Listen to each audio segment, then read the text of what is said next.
حجاب چگونه فرض شده؟ علت فرض شدن حجاب را میگیم.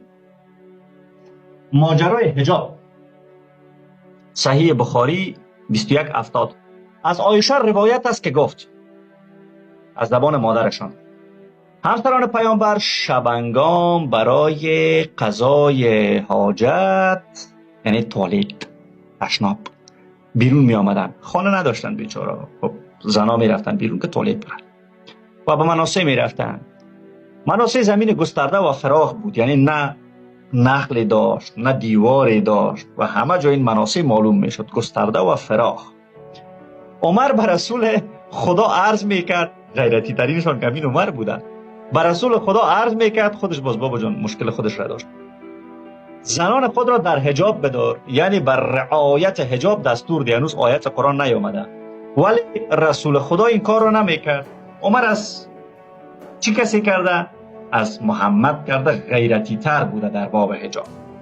در یکی از شبها سوده یا سوده دختر زمعه، باش که این را خوب تلفظ کنیم، در گولی من میزنم، سوده دختر زمعه همسر رسول اکرم نیمه شب خارج شد و او زن قد بلند بود. عمر او را صدا زد که ای سوده تو را شناختیم. عمر بسیار علاقمند بود که درباره حجاب فرمان نازل شود. عایشه میگوید خداوند آیه حجاب را نازل کرد. عزیزان دل، حجاب چرا آمده؟ به خاطر که یکی از زنهای محمد به اسم سوده چاقک بوده و کسی که چاقک باشه قسمت‌های بدنش وقت توالت کردن زودتر معلوم میشه. این استدلال منطقیش است، درست است؟ کسی که چاقک است وقتی که توالت میکنه جای زیاد را میگیره. به همین دلیل است که چی؟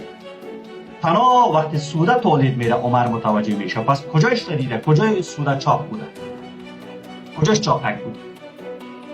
شما خودتان فرض کنید صحیح بخاری به همین سادگی صحیح مسلم را باید با همین روش ساده و پیش پا افتاده توضیح بدیم. اینا را علمی نسازید.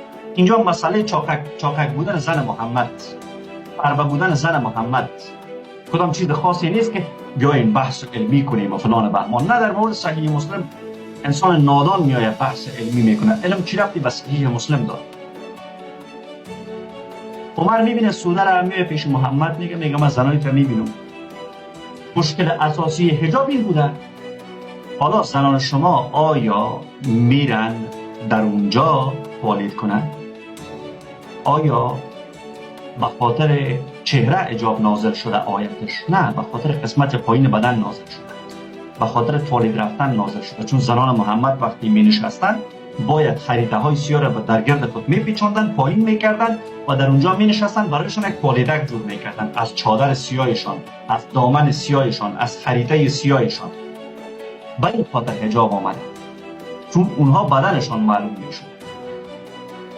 بدنشان دیگه. حالا مشکل با چهره زنان محمد نبوده. اگر مشکل با چهره می بود می آمدن می گفتن ما چهره زنانت را می بینیم، چرا تنها در وقت توالت رفتن متوجه میشه؟